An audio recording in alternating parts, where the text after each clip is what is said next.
morning. I will now call to order the regular Lane County Board of Commissioners meeting for Tuesday, April 16th, 2024. Good morning, everyone, and welcome. We have a few items of business this morning to take care of here in Harris Hall. And first, I will look to see if there are any adjustments to the agenda from the board. I do have one, was asked by our Director of Health and Human Services to pull item C2 from the consent calendar. It will come back to us. It just may need a little more information and consideration from the board on some of the financial impacts. So we're going to pull item C2 from today's consent calendar and hear that item stand alone at a near future date. Anything from the administrator, adjustments to the agenda? Thank you. Any emergency business this morning from the board? Administrator? Great. Well, then the fun part, we're going to kick off this morning with some employee recognition and appreciation. And our administrator is going to share a little more and introduce staff to talk about who the folks are and why you're here this morning. But I will just introduce it by saying the topic is related to the January ice storm, and that we did receive notice that the governor was able to secure an emergency, a major disaster declaration from President Biden that has been approved. So that is also going to help our community and the entities that we work with recovery. But here we're today to talk specifically about Lane County and impacts and our staff response, and I'll turn it over to the administrator to cover the item. Thank you, Chair. And yeah, as you noted, this is a really good news. Something that we pushed for is a recognition declaration of emergency from the president to allow us to recoup the cost, not just for Lane County, but for our utilities, our cities, and other organizations that aided in the ice storm response. Really significant weather event this year, of course. And as you noted, Chair, this is one of the fun things that we like to do before board meetings is recognize groups of employees. We have a great group of employees here from our road and bridge maintenance division, as well as from our waste management division. So I'm going to name the folks, and in a minute I'll ask folks just to raise their hand as I call their name. And of course, then we have Oren Schumacher, who is our road and bridge division superintendent, and Annika Scarpino from our road and bridge maintenance division as well, who is really instrumental in setting up and overseeing this effort. So I'll ask Oren to share a little bit more about that. I'll also note that Annika is one of our emerging leaders in our emerging leader cohort this year, as are some others that are here in the audience. So our road maintenance division, with help from waste management, set up and staffed multiple debris drop-off sites for residents over the 2 weekends after the ice storm. Collecting debris from private property is not something that we typically do as public agencies, but our staff advocated for doing this in this case because they saw a need, particularly in our rural communities, and wanted to help. The sites were selected based on where the most severe damage happened. After weeks of extended hours and overnight shifts responding to the ice storm, people offered to keep working through the weekends so the sites could operate. Many of them delayed their own storm cleanup at home. And I want to pause there and just say, you know, when we talk a lot about our core behaviors in Lane County, these 3 core behaviors of a passion to serve, a drive to connect, and a focus on solutions. When we came up with those behaviors several years ago, it wasn't an aspirational exercise. We weren't sitting in a room going, how do we want our employees to behave? It was an exercise of looking at, when our employees are at their best, what is it that they're doing that we value most? So we extracted these core behaviors from the actions that our employees were demonstrating. They were doing it all the time, and they are doing it every day, but we didn't call it out until a few years ago. And so we now have identified that, and then we get to do these things where we bring employees forward and we say, see what they're doing to demonstrate passion in their work and connecting with other people and focused on solutions, not problems. So that's why we're bringing forward this group of employees as a reflection of those behaviors that we so value, behaviors that themselves, when repeated, create a culture in our organization that is really powerful, right? It does things like, you know, I didn't come up with that idea. Warren didn't come up with the idea. It was the employees they came up with the idea to say, actually folks in the rural communities need access to take all this debris. And we're going to show a video here in a second to give you an aerial footage of that. But this is like, I love these opportunities to lift up. We all love the opportunity to lift up where our employees are finding solutions and meeting the needs of the community with their own ideas and their own reckoning, because they understand the services that are being provided the best because they're the ones in the field doing it. So we're so proud of the work that they did and the support that they were able to provide to our community. A couple numbers for you. In total, they collected 2,931 loads of storm debris and 13,463 cubic yards of material. I don't know. Did you have a tape measure out, or how did you measure it? Okay, but it's so with Hendricks Bridge, the Hendricks Bridge site was the busiest, averaging more than 400 loads each day it was open, and that's enough for me. I'm gonna cue Tanya to roll this video. There's no sound of the video, but it's some drone footage of what the sites looked like, and then invite Orin to share some additional comments.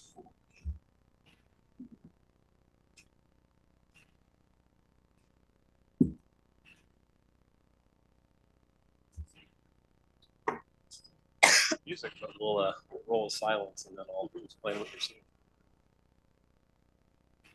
This is Hendricks Park East Side.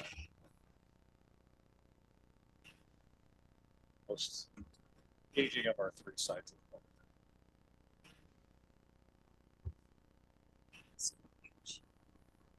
Yeah, that's compressed material too. One of our operators in the back there, Ethan Hibbler, is probably in that excavator packing that material down. You can see there's a bridge there, and we had to manage the material to keep it from obstructing the highway itself. I will say that we ran public sites in a previous snowstorm, but they were kind of more unmanaged sites. This year, we actually coordinated the effort and learned a lot about what it takes to facilitate debris management. I'll jump into that a little bit as we finish the video. Yeah, I'll do the names in a second. I guess I want to start. Well, first of all, Chair Trieger, Vice Chair Lovell, and Commissioners, thanks for having us here and recognizing the team's efforts during the ice storm. In my 18 years with the county, this was the most impactful winter event we've had. Even the holiday farm fire, as big as it was, didn't impact the road system as much as this one did across the county. These crews are out there every day. We worked, I think we had crews working 7 days a week for almost the first 3 weeks straight, going through and running shifts. And when these guys, the men and women of roads, are out there working, they're interacting with those public that have been impacted as well. And many of us were out of power for many days. I think I was out 14 at my house, and I thought I had it bad. And then I started talking to some of the teams back here who were reporting every day, and they had more days than me. I recall David Bixler back there. He's out in the McKenzie Valley area, and he was out longer than I was with the eWeb corridor being so dismantled upriver. So they did all of this navigation during those same impacts that they were experiencing. And then they got to see what the residents of the county were experiencing as we were cleaning up debris, and saw a need to support the community in getting this debris cleaned up. I mean, they would see property after property with every tree down. So the idea came forth. Great idea. Now, logistically, how are we going to pull this off? And so for 2 weekends, Annika Scarpino, Ethan Hibbler, and this team put together a plan. And we'd never implemented anything like that. We're not Lane Forest Products, but we became Lane County Forest Products for a period of time and got to experience what they go through and the rate of customers coming in. And in my limited experience doing this, I thought, well, we'll just have people unload material themselves when they get there. Well, when you got to queue up cars, that doesn't work. And so Annika and others quickly adapted to this process. And pretty soon I'd recruited people saying, well, it'll be easy. We'll be there. We'll just be staffing, collecting cubic yard materials, letting people go to the area, and we'll deal with it later. Well, didn't work. And so this staff, from operators to ticket takers to public engagement, made it happen. And they made it happen with no experience. And it was amazing to watch. And the amount of material, we had no idea what we were getting into. But we knew that there was a need. So we opened up 3 sites on the east side. So everybody in the urban areas has an area to take stuff, but the rural residents of Lane County don't. And so we opened up in Cloverdale, Cottage Grove, and then the Hendricks site. So 3 sites that logistically were in the 3 worst impacted areas to get people a place to take material. And it was an overwhelming reception from the public, but it couldn't have been done without extreme coordination and on-the-fly thinking. Annika spent every day of that entire process from start to finish, opening sites, getting signs out, coordinating drop-offs, meeting with the public, doing it all. These operators were able to logistically pull off, get the equipment, make it happen. So I couldn't be more proud of a team that was able to do that from the idea to the completion. It's a pretty amazing feat. So I want to thank all of them from the bottom of my heart and from the public's perspective of getting that done. And I hope we never see it again, but if we do, we're a little more prepared this next time too for these sites. So we could have gone on for months in all honesty. There's still debris out there. I'm still cleaning up my place, and I know many public residents are as well. But we were able to accomplish, at least in the worst of it, to get people out there and help. So big thanks to everybody here. I also want to thank our Parks Division for providing Hendricks site for us. That was logistically critical to have an area that we could get for people not having to drive too far from either the east or the west. So big thanks to them and the waste management team who supported. I think some of them are here today. So yeah, thanks to everybody, and I'll hand it off to Annika because I'm sure she's got some stuff to add. Thanks, Lauren. Thank you guys for inviting us here today. And I really just want to echo what Lauren said. We were, you know, the EOC decided to opt to go ahead and authorize opening these sites, but we were given very little direction on what that would look like. And so it was just diving in head first and trying to anticipate what it would look like. And honestly, I just want to thank the crews, because if it wasn't for, you know, it wasn't just me and Ethan doing this, making it happen. It was the sign shop. I don't know how many times I went to the sign shop and at the last minute, I need, you know, 4 of these signs, you know, by the end of the day.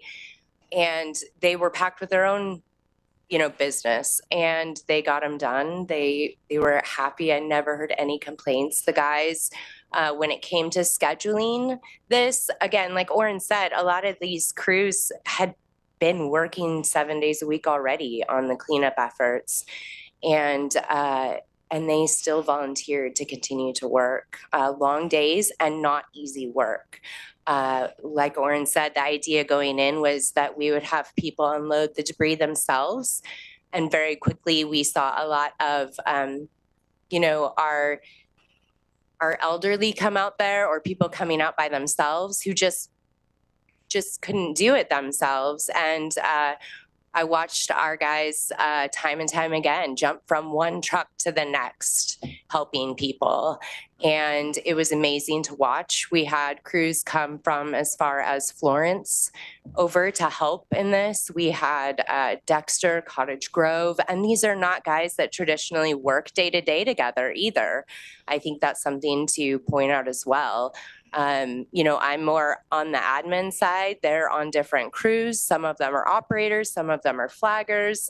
And we all came together, and the seamlessness in which that occurred amazed me, and the willingness that I saw from everyone that was there. So I just really want to say a huge thank you, because I know that Ethan and I could not have done it alone by any means. And having everyone who was so willing to show up at 6 o'clock in the morning on Saturday and Sunday, knowing they're going to spend 10 hours a day hauling debris out of the back of pickup trucks with great attitudes, was just phenomenal to see. So again, just a huge thank you to everyone that stepped up to the plate. If the board would indulge me, I'd like to just go through the list of names for the people in attendance here. I'll have them raise their hand as I call the name, and just want to recognize them individually. So I already mentioned David Bixler. Thanks, David. Jeremy Cook. Thank you, Jeremy. Marshall Davis. Marshall. Tom Becker. Reagan Deller. Reagan. Ethan Hipler. Ethan's a little under the weather today, but still drug himself here, so I appreciate that. Dan Keller is not here. Tyler Lamborn. Tyler, thank you. Eric Lillengren. It's Eric. Adam Mead, one of the people who traveled all the way from Florence to help out. Chanel Moody. Annika right here, Paul Sherrick, Paul, Chris Uri, Matthew Zilliott, Matthew, and waste management staff, Tyler Cogswell.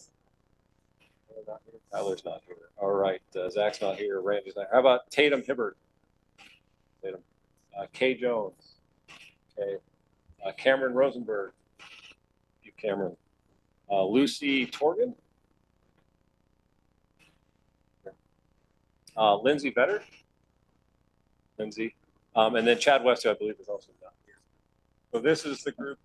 It's not everybody, but this is a large group of people who participated. I don't want to neglect those who either weren't able to make it, also participated in functions of this. So just a large group effort to make it happen. I'm glad we did, and I want to thank staff for the idea and creating this impetus to help the public out. So great event for everybody.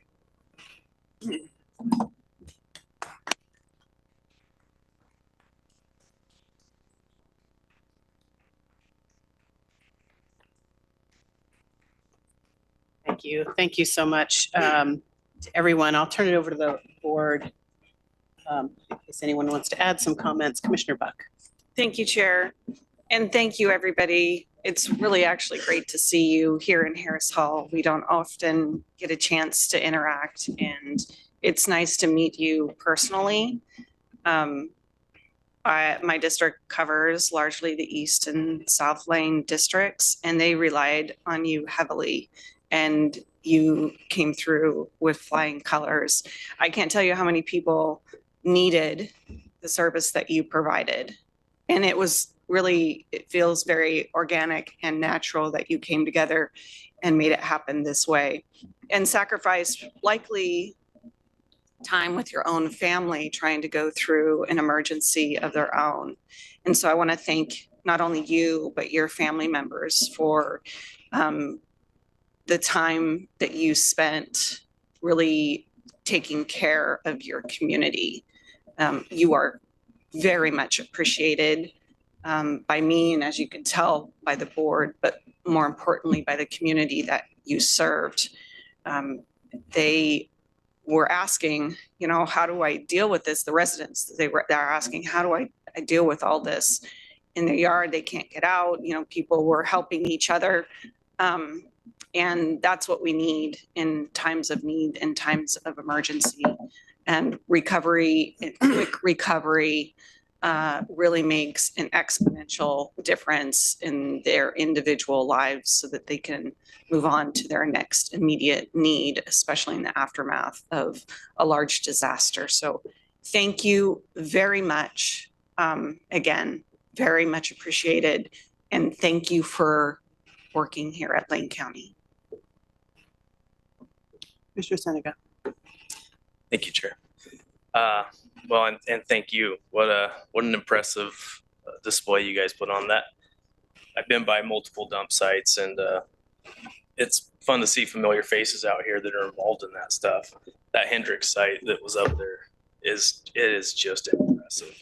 I mean, you drive by, you guys must have played toss off at least 3 times to get to some of those piles. And beyond that, just during the storm, I was in communication with some of our utility contractors, and I heard the greatest compliments about these crews. And we needed a road cleared, we get a hold of Lane County, and it was done. If they said it was done, it was going to get done, and that makes our job so much easier.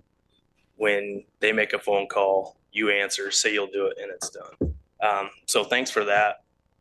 We even heard from our sheriff's department. They were trying to get to a domestic dispute, and there was 2 or 3 guys that cut in 2 miles, hundreds of trees to get to this domestic dispute. So, you know, just so much more than just this debris cleanup. I mean, you say that as it's a small thing, but really this event was massive. Whoever was out there, I want to know, how many times did you guys have to jump in to back up a trailer for someone that borrowed it? Because I've been there, I know it happens. Thanks, guys. Appreciate it. Vice Chair. Yeah, thank you, Chair. This is a great moment for all of us. When I walked in, I saw what looked like a really tough football team that I'd never want to face. And I asked, hey, what are you guys here for? And then, I realized who you were. I want to say that Springfield, was hit really hard in that area. We had 400 cubic yards of debris like in the first few days at Lane Forest. They were overwhelmed and couldn't take any more. That's when you guys jumped in for the rescue. So that whole entrepreneurial spirit of help and all that, I think was really impressive because that's where we get stuff done.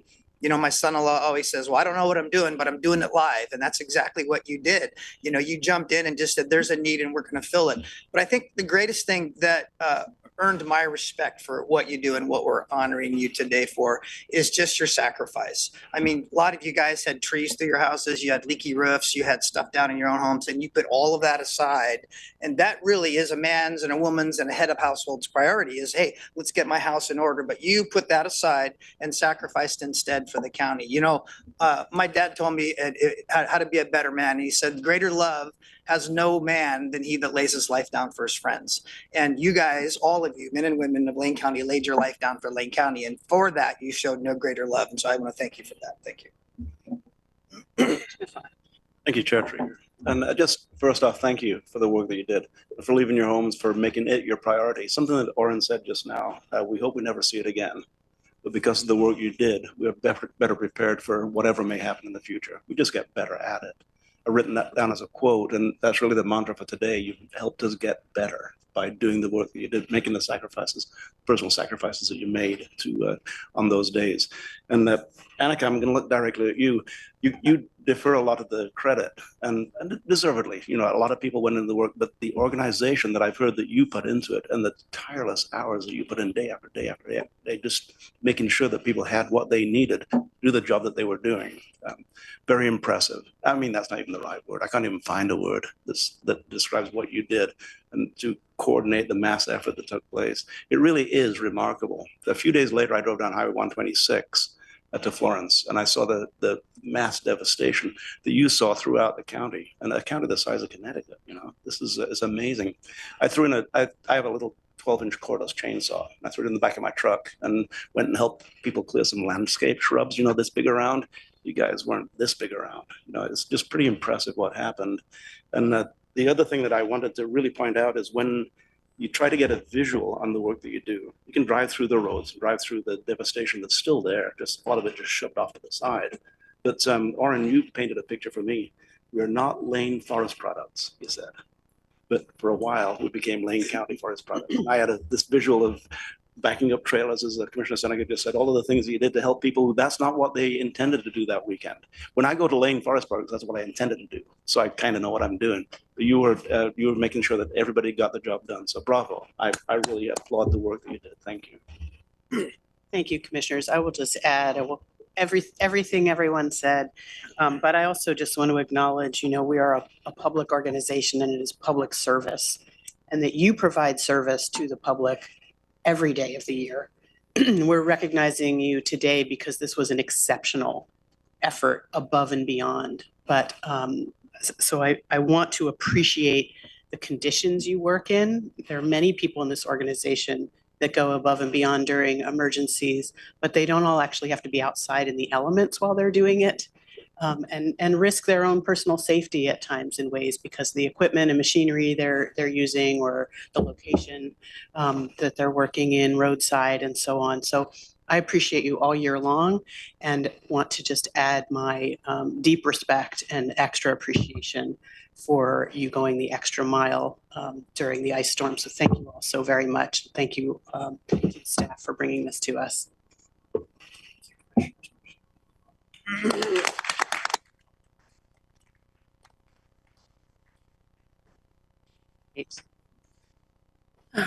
That is, can we just call it a day and end on quit while we're ahead? Chair, I'd like to make a motion. We do have a 10 a.m. time certain. I'm confident we can get there. We have one person signed up for public comment, which is the next item on our agenda this morning. And then I'll check with Tanya to see if we have folks online. Speakers will be taken in the order in which they sign up, starting with folks here in person, limited to 3 minutes. So you see the clock on the wall. Your timer will begin when you state your name for the record. And please remember, there is always also the opportunity to submit written comment to us anytime or in addition to what you present in person. So we have, as I said, just one person signed up to give public comment this morning, and that is Mike McFadden. So great, good morning. Please step to the podium, state your name for the record, and your 3-minute timer will begin. Good morning. Good morning. Thank you. I'm really happy to be here this morning. I want to start also by sharing my thanks for the crew here today. And I've been working in farming in rural Lane County for over 17 years. And not only do I just love to travel the back roads and byways of our county, but I rely on them. And so, you know, incredible work and all the help that you've done for your neighbors is very appreciated. So thank you. I wanted to come this morning to talk about and share some of my concerns about how last meeting was handled. I'm hoping to maybe hear later on some further details and explanation about the, you know, the threat that apparently existed. And I heard a few comments that made me feel a little bit uncomfortable from a few of the commissioners last meeting. So I wanted to talk about that. I guess I'll start with, you know, Chair Farr, you mentioned that maybe in looking at how to handle this incident or, you know, whatever was decided, that you look to the protests that happened on Wayne Morse Free Speech Plaza about 10 years ago. And as you'll remember, 10 years ago, I was one of the people who volunteered to get arrested and challenge County Administrator Leanne Richardson's, you know, sort of decision-making and behavior at that time. So I'll pause here to just make a point that even though he stepped out, you know, Steve Mokrajski has really done an amazing job to pull Wayne County back from the brink that previous administrator brought us to. But, you know, 10 years ago, I was working at King Estate as a tractor driver and an equipment operator and wasn't participating in the event that was going on the plaza, but was so disturbed by, you know, the emergency closure order and what I perceived to be the security theater that was, you know, going on there that I, you know, stepped in, chose to be arrested and got involved. And as you know, you testified against me in my trial. We didn't prevail on that one. And there's still a curfew on the plaza even 10 years now to this day. But, you know, up to the present, like I really am a little bit uncomfortable with, you know, nebulous sort of insinuations about some potential risk. And again, to be, you know, depriving the public access to the meeting based on those perhaps real risk. And, you know, I certainly don't condone people making threats or to public officials or private citizens. And I think that, you know, if someone did, there's certainly a legal process, a due process for someone to, you know, be prosecuted for that. And if someone did engage in that behavior, certainly then maybe their attendance at public meetings should be precluded or restricted. But I think that there needs to be a due process involved with that. And I also think that now that this has all happened, you really do owe the public an explanation about more of these details. And I really do feel uncomfortable that this perhaps was like, again, an active security theater that was then used as sort of like a cudgel to maybe, you know, insinuate that another commissioner had invited this dangerous person to the meeting and therefore the public couldn't come to the meeting. And even though, you know, Zoom access was provided, I also wanted to bring up this morning that I'm a little bit uncomfortable, even though it served us so well during the pandemic period. You know, only providing public access to meetings via Zoom, I don't feel like is sufficient, especially since people may live in areas where they don't have reception, access to television, cell phones, etc. Thank you for your public. I appreciate you. Thank you. Tanya, do we have, that concludes folks signed up in Harris Hall. Do we have anyone signed up to give public comment this morning online? I will check. If you would like to give public comment at the Board of County Commissioners meeting for April 16th, please raise your virtual hand. Chair, I do not see any virtual hands raised, so we will return the meeting back to you. Thank you.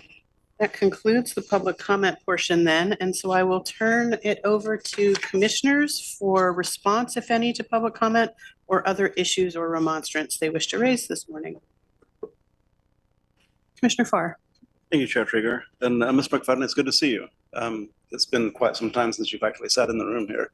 And you'll remember that without rewriting history, working from personal remembrance, you were always very courteous and you provided a great deal of courtesy. And you know that when there's a large group of people, there's always the fear from people in observation that somebody in there isn't as peaceful and isn't as courteous as you displayed yourself. And sitting in this room back in 2013, 2014, we had a large number of people who were out in the plaza, and it was a little bit disconcerting sitting at this podium during that period of time.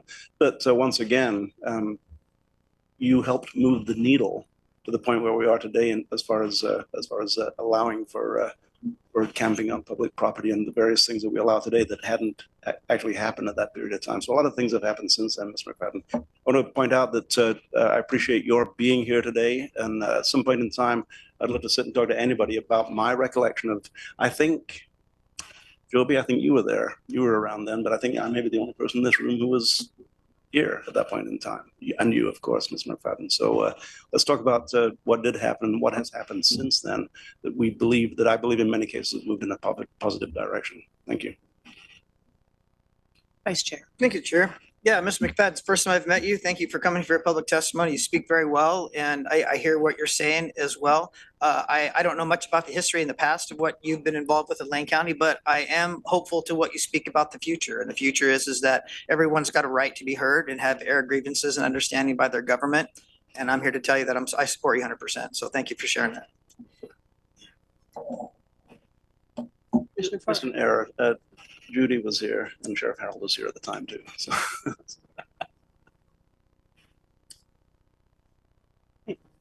Well, I will just appreciate you taking the time to come down here. As I always say, people have a choice of what to do with their time, and you chose to spend it with us and share with us your perspective, and we really appreciate that.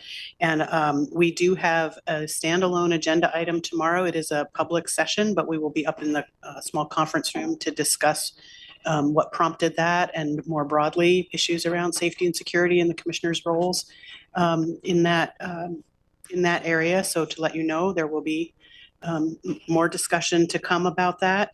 And regarding access to the meeting, we did specifically set up a station in our law library downstairs in this building. So anyone who came expecting to be able to participate in person could just go downstairs and participate remotely. So because you're absolutely right, not everyone has access or reliable internet connectivity to participate in a remote meeting. So we wanted to really ensure that we had done everything we could to be as accessible for participation or observation as possible, while also ensuring the safety not only of commissioners, but of our staff in particular. So thank you for that. I think the only other thing I will say, just in general remonstrance, commissioners, you may remember when we had our joint meeting with the city of Eugene to talk about the River Road Santa Clara plan, Mayor Vinnis kicked us off with a remembrance and acknowledgement of the years and years of dedicated volunteer community service Carlene Riley had made and her contributions to that plan. And I had the opportunity to go to the Celebration of Life for Carlene this last Saturday, and it was just such it was not a sad event, actually. It was a really affirming, uplifting, true demonstration of what it means to show your respects to someone who has passed. That room was just full of people whose lives have been changed and a community made stronger by the contributions of that remarkable woman. So I just wanted to share that around, and those of you that know her know exactly what I'm talking about. Thank you. All right, with that, we will move on. We do have before us a consent calendar. All items listed here are here because they are considered routine business for the Board of County Commissioners. It will be enacted in a single motion in the form listed below. No separate discussion of these items. If anyone wishes to discuss an item, it would be removed from consent calendar and we would consider it separately. As I mentioned during adjustments to the agenda, we had a request to pull item C2 under Health and Human Services for that to come back to the board as a standalone. And so unless there are any requests to pull any other items or make changes, I will entertain a motion for approval of today's consent calendar minus item C2. Yes, Chair, I'd like to move approval and adoption of the consent calendar for April 16th, 2024, with the exception of item C2. I'll second. Been moved by Vice Chair and seconded by Commissioner Buck. All those in favor of approving the consent calendar as published with the exception of item C2 signify with an aye. Aye. Aye. Motion carries 5-0. Thank you all. All right. We are now on a single Health and Human Services item 7A, Order 24-04-16-12, in the matter of approving one contract and 3 amendments and delegating authority to county administrator or their designee to sign the approved actions. And I'll welcome Health and Human Services Director Eve Gray to the table for this item. Thank you. Good morning. Thank you. Good morning. This is primarily a routine item, 3 contract renewals. However, there is a new contract related to the acquisition of dental equipment for the South Lane Clinic and opening our first full-service dental clinic, and that is why this is on the regular agenda. Happy to entertain any questions if you have some. Vice Chair. Isn't also part of this, Director Gray, part of the mobile crisis service thing too? Did I read in there? For the, which contract? It was for this, rural Lane County mobile crisis, which just interested me and I was kind of excited about that. That's why I wanted to bring it up. Yes, so I'm trying to recall because I was most focused on the Henry Sheen contract since that is a new one. But we are in the process of outfitting vans and equipment and hiring staff for our rural mobile crisis response. We intend to come to you for an update on both mobile crisis and a co-response as a both an update and a response to the board assignment that we have. We were hoping in May, but with the budget committee, it may end up being June 4th that we would schedule that presentation. So more to come on mobile crisis and answering all your questions and all the community's questions in a little bit of time. Good deal. Thank you. Yeah, I think it was one of the amendments actually to it. Yeah, I just want to let the public know here. West Lane. It's West Lane Fire and EMS. Mhm. Yes, so I thank you for triggering that memory for me. That is just a continuation of that existing contract. Without any other comment, I will look to the board for, Commissioner Farr. Thank you. Thank you, Director Rieger. Mine's not really a comment specifically regarding this, but you mentioned dental equipment for South Lane Clinic. And it comes up quite often in discussion that many people in the county don't understand the Health and Human Services role that the Lane County government provides. We do have dentists, we do have doctors, we do have nurses, we do have psychiatrists and trained medical personnel, lots of letters after their name. I think we're the only actual jurisdiction that has that in the entire county, other than the state has some offices here and there are some federal offices. But it's something that people don't really fully understand, that we provide primary care to something around 30,000 individuals through Lane County clinics in Lane County who otherwise may not have primary care service. It's something that goes under the radar screen until you have to notice it, and most people never actually have to notice it. But I want to pass it along through you to the staff, that the many people who really contribute to making people's lives, as Mr. Mokryski was talking about with the folks in the room earlier, making people's lives better, making people's lives safer and more fulfilling to live. So thank you for that. And I think it's remarkable the work that happens here in Lane County and the number of professionals that you attract and you bring here to serve the people in Lane County. Thank you so much. We are one of the few primary care practices that is growing in Lane County. Another update that will be coming to you in the near future, discussion around primary care access in the county. So another hot topic for sure. Thank you. Thank you for bringing that up, Commissioner Farr, too. I think it's also not only important to note that we provide primary care to, as you say, nearly 30,000 individuals, and we're growing, but the dental care in particular is so important. It is such a foundation of good overall health. Oral health is, so that is so important. Anything else before a motion on the table? We can always discuss the order motion. Yes, Commissioner Buck. I'll move to approve order 24-04-16-12 as presented. Second. Been moved by Commissioner Buck, seconded by the Vice Chair to approve Order 24-04-16-12. Any discussion to the motion? Seeing none, I'll call for the vote. All those in favor signify with an aye. Aye. Motion carries 5-0. Approval of Order 24-04-16-12 in the matter of approving one contract and 3 amendments and delegating authority to the county administrator or their designee to sign the approved actions. Thank you, Director Gray. We have an item under county administration And the administrator also has some announcements, and Sheriff Harold's in the room. So if we want to just take a minute, did you want to do those now? We can do this item. Okay, great. Thank you. Okay, just making sure I I. just want to get it before 10 o'clock.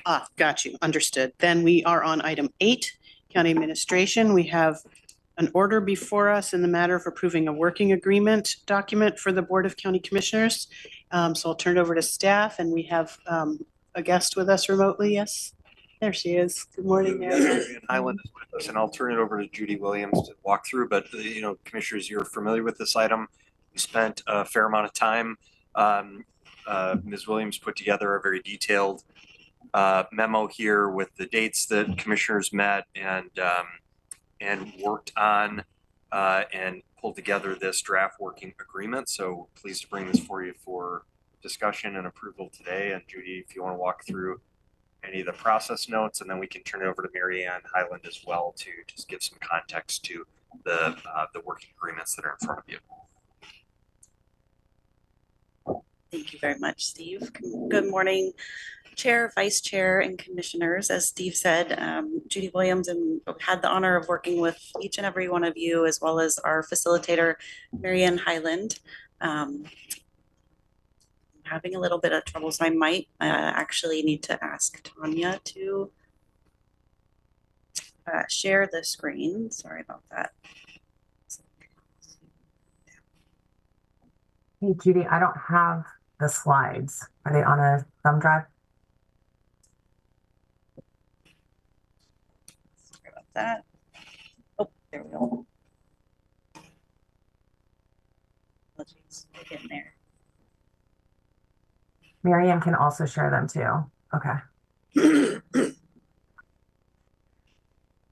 So as Steve was saying, here today for the approval of the working agreements. And so we came together with a great facilitated approach, some offsite setting and some here in the PSB, and worked with the both public and non-public portions of some of those meetings in accordance with the Oregon Public Meetings Law.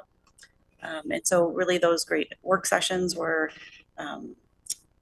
great in-depth conversations, and the culmination of those sessions really resulted in the working agreements that are in attachment A. With that, I will turn it over to Marianne Highland with Highland Solutions, who walked us through that, and she will go into a little more depth with a slideshow presentation. Thank you, Marianne. Thank you, Judy. Hello, Chair, Vice Chair, and Commissioners. It's good to see you again.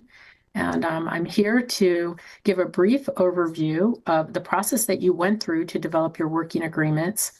It was an honor and a privilege to work with all of you, and I want to acknowledge how hard you worked to arrive at these agreements, and that you're leading at a very challenging time in our nation's history. There's a lot of polarization, and though you were all elected by your regional constituents because of your unique values and perspectives, you recognize that you are convening as a body to govern together, to govern the entire county. And it is with that spirit that you sought to create these agreements. So I think part of the document that you all have that sets forth the process is quite detailed in terms of when we met and how often we met and what we talked about broadly.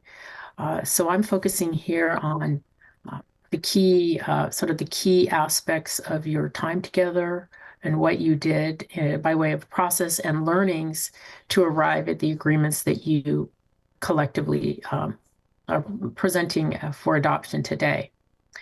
So the process entailed reflecting on your individual values. And these are the unique values that you have that make you special and unique and really core to who you are, and in large part about why you were elected.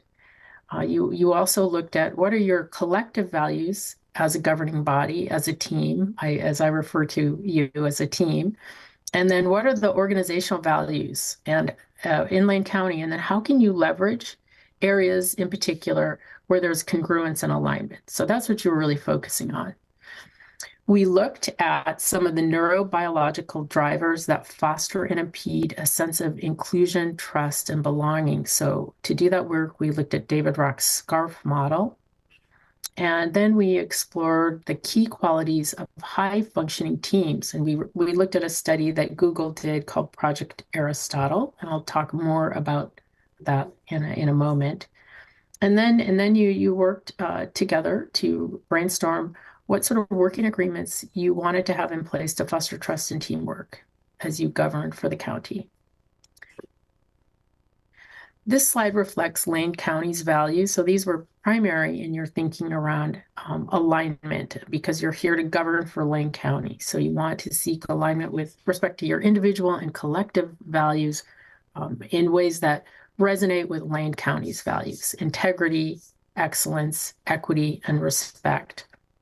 Lane County has also adopted core behaviors: a passion to serve, driven to connect, focused on solutions.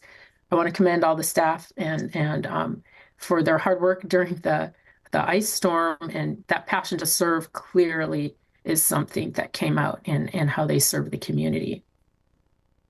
And then Lane County also has a framework of strategic lenses. So that includes stewardship of resources, equity again shows up here, and collective impact. So this is your foundation, your framework for what you're seeking to advance as you govern together.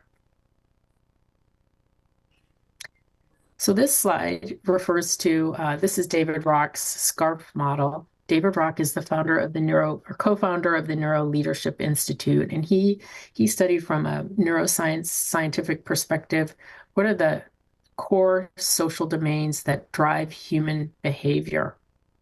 And he came up with this model called the SCARF model, which stands for status, certainty, autonomy, relatedness, and fairness. So status is the concept of how am I ranked in relation to others? Am I less than or better than them? Am I respected? Am I valued? Certainty is one's ability to predict outcomes. People want to know what they're doing, generally speaking. Autonomy is a sense of having control and being able to make choices over your life and in your role. And relatedness is the concept of whether you're an insider, you're an outsider, do you belong, are you connected? And then fairness is, am I treated equitably and fairly? Do I have a fair shot? So the idea with the SCARF model is there are triggers of threat in the social domain that happen in teams and in interpersonal relationships. And then there also are rewards that diminish threat. Next slide, please. Okay, so this talks a little bit more about sort of what it means to operate in the social domain as a team. So teams need to work in relationship to one another, and governing bodies, when they govern together, they are a form of a team. And so the idea is that it's important for teams to minimize and mitigate against threat in their interpersonal relationships. David Rock talks about 3 different levels of threat: level 1, level 2, level 3. Level 2 or 3 is where you're actually going into a fight-flight response. You can also disengage and shut down. And so there's a part of the brain that registers physical pain, also lights up under studies when someone experiences a social threat or pain. And that happens at an autonomic nervous system level without even thinking about it. So it's really important for teams to create an environment where people aren't feeling threatened. David Rock says no more than a level 1 threat, and we'll look at a slide in a moment that shows you kind of where you are physiologically if you're experiencing a level 2 or a level 3 threat. So our nervous systems, essentially, we're constantly monitoring our environment. And again, this is subconsciously looking for signs of safety, danger, and life threat. We've evolved this way as humans because of our need to be in connection with others in order to survive. We tune into tone of voice and facial expressions, body language as key indicators of threat, danger, of safety, danger, and life threat. So we're constantly sort of reading our environment, assessing the degree to which we feel safe. And then in regard to rewards, so what are they? A reward, a social reward is it happens when we feel affirmed, we feel connected, and we feel validated.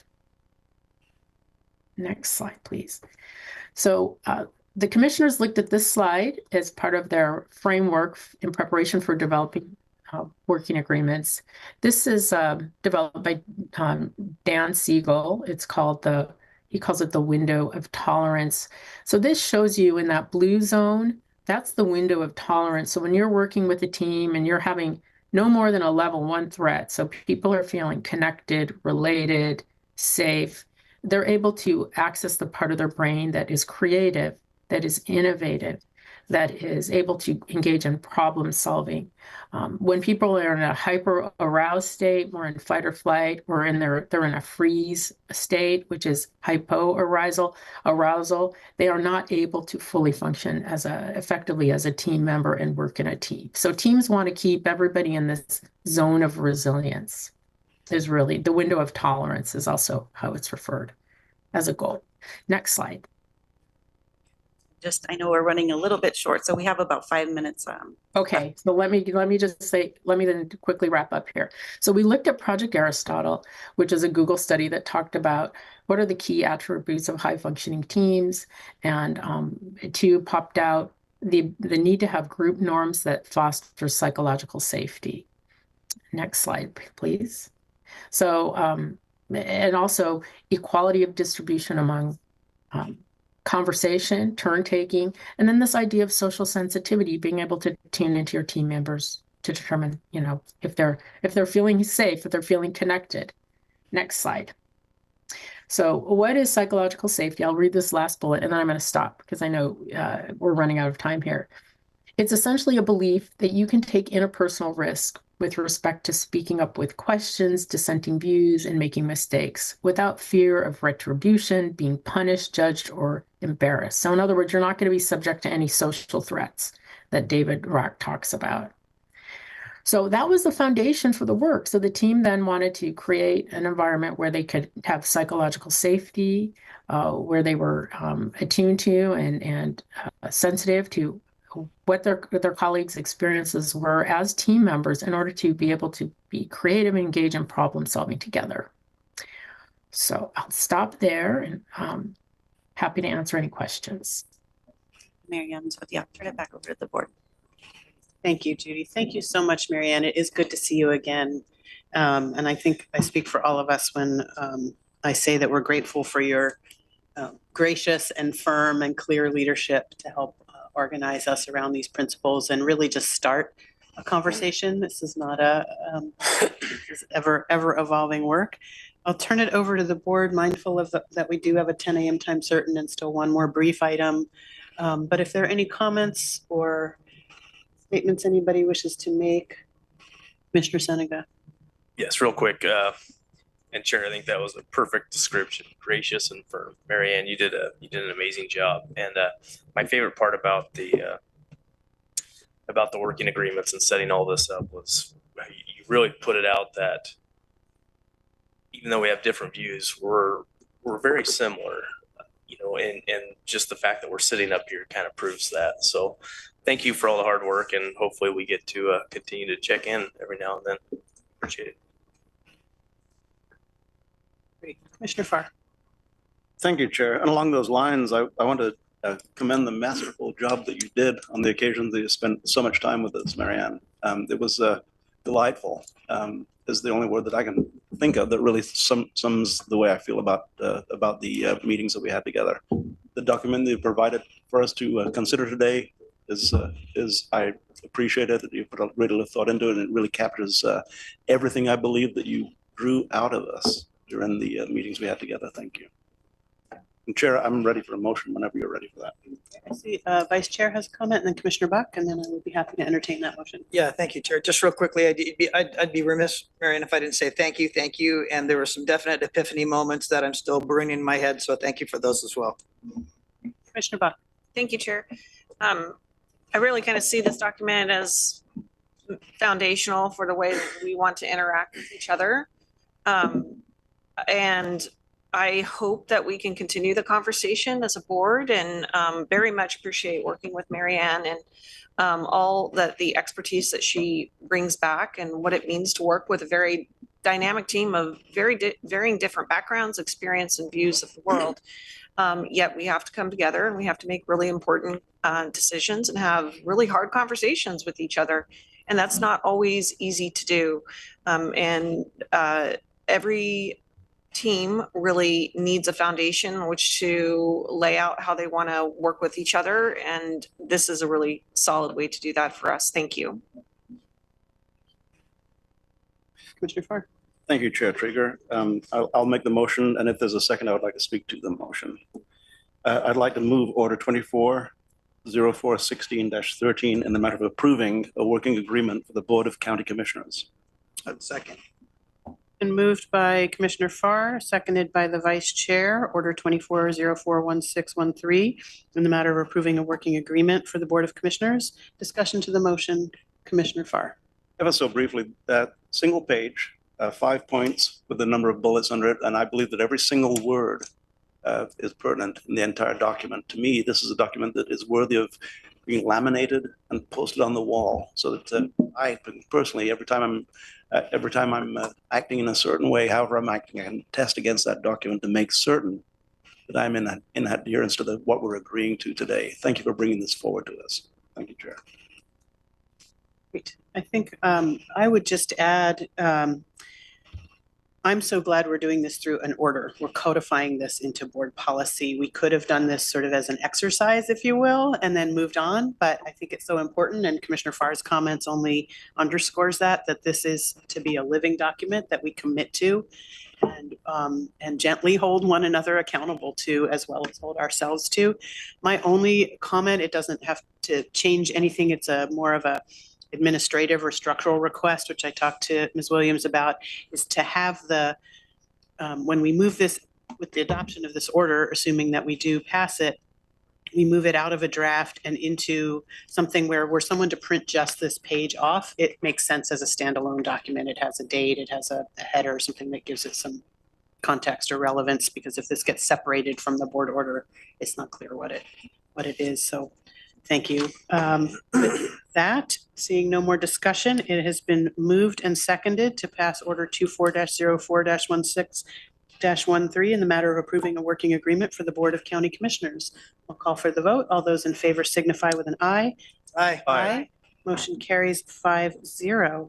Thank you so much. Thank you again, Mary Ann. I look forward to the next time we see you. I'm sure there will be a next time. Thank you. Yes, it was my pleasure. And remember that mistakes are made and people slip up with these sometimes. And so, you get back on track. And that's part of the process of implementation, is the mending and the repair. So I have great confidence that you all will do well with these. Thank you so much. Thank you. Right. We are on item 8B, County Administration announcements. I'm going to hold on my elections update because the sheriff has been so patient. Invite the sheriff up, and I will just tell you the first announcement I want to make, and then the sheriff can give you an update. I invited the sheriff here we had a discussion yesterday about the local response to the I-5 shutdown, so that'd be a great opportunity for the sheriff to share that with you. We have the kickoff meeting of the Public Safety Funding Task Force is April 26th.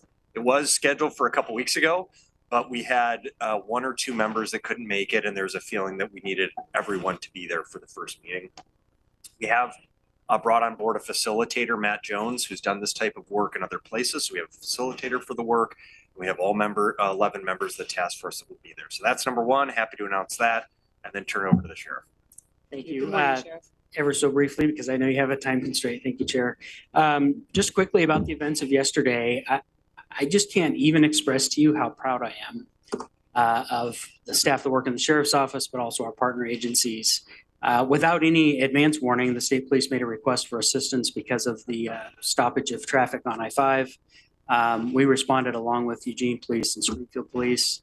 It was a very well organized response where agencies came together and collaborated together just remarkably without any advance planning.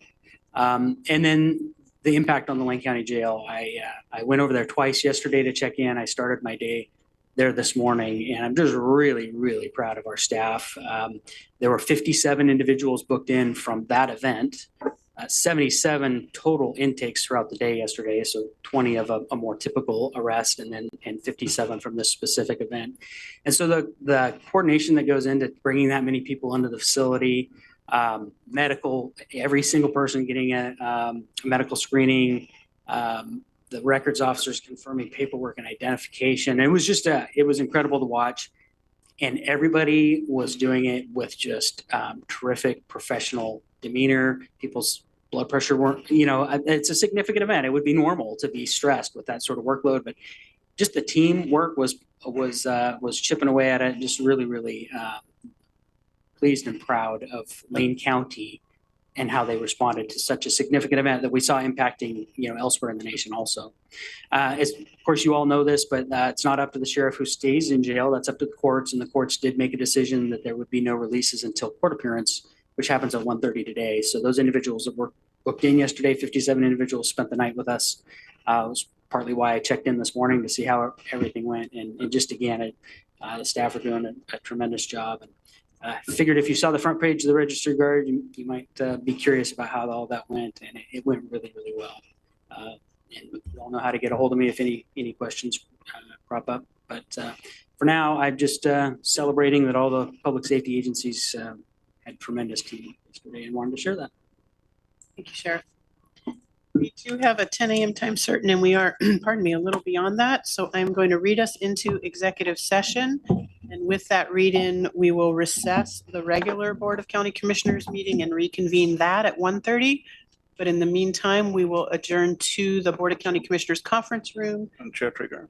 Commissioner Farr. I'm sorry, I need to make a declaration. The executive session that's taking place right now is labor negotiations. My son is a licensed clinical behavioral health therapist in Lane County, and I believe that his contract will be potentially discussion during the first part of this meeting. So I do have an actual conflict of interest, and I will recuse from the first part of the executive session. Thank you, Commissioner.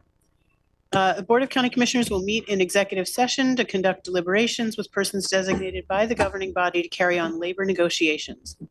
This executive session is held pursuant to ORS 192.6602D, which allows the Board of Commissioners to meet in executive session for the purposes listed.